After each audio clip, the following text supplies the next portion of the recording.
ilmu. Saya ulang lagi ya.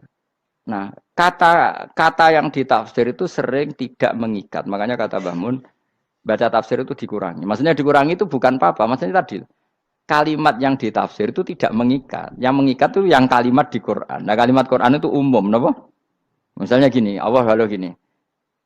Ikdilu, kamu harus berbuat adil. Lalu adil itu misalnya mufassir menafsiri, tak adil itu menyamakan di antara dua orang konflik. Atau misalnya gini, hak kan ada di kiai sing adil.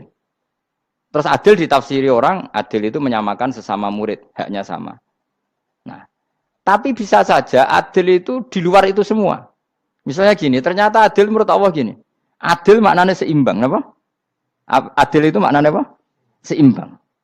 Lalu keseimbangan seorang hamba adalah dia ingat Allah lebih banyak. Karena ini bandul yang benar-benar nyata. Allah itu nikmatnya nyata.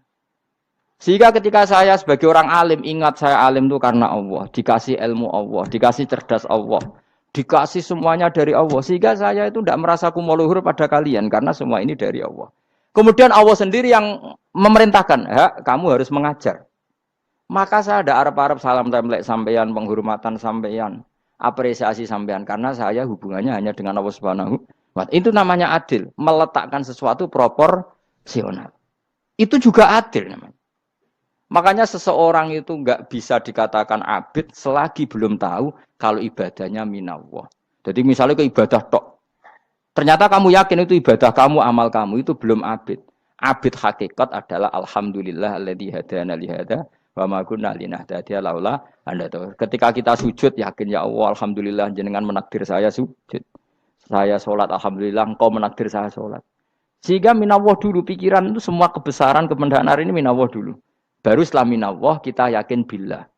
Setelah billah juga yakin ilallah. Misalnya gini ilallah itu. Setelah saya ngajar tafsir Jalalain, kepentingan saya satu. Hamba-hambanya Allah menjadi tambah mencintai Allah. Tidak mencintai saya, enggak penting sampean mencintai saya. Makanya Imam Syafi'i tiap ngajar bilang begini. Wadittu annal khalqa ta'allamu hadzal ilma wala yahmadunani. Saya senang kalau kalian belajar fikih sama saya, tapi kamu enggak usah muji saya. Jadikan fikih ini alat taqarrub kamu kepada Allah. Itu namanya minallah wa ilallah. Itu adil. Tapi adil yang dijelaskan ulama beda-beda tadi. Ada mengatakan adil adalah proporsional antara murid, antara keluarga dan murid. Meskipun kamu senang mulang, jangan merantarkan keluarga. Itu tidak adil. Itu kan versi, no? Maksudnya Mbah Mun, kamu jangan terjebak versi-versi dalam tafsir. Paham ya? Karena Allah hanya ngendikan i'dilu wa aqrabu. Paham ya? Tapi kan penjelasan adil ini orang versi. Paham ya?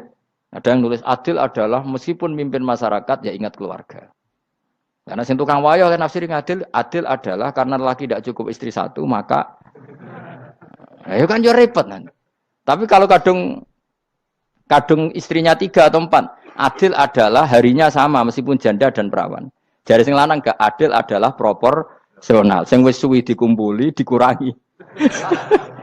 Yang baru ya mungkin kabeh enggak kalau nuruti.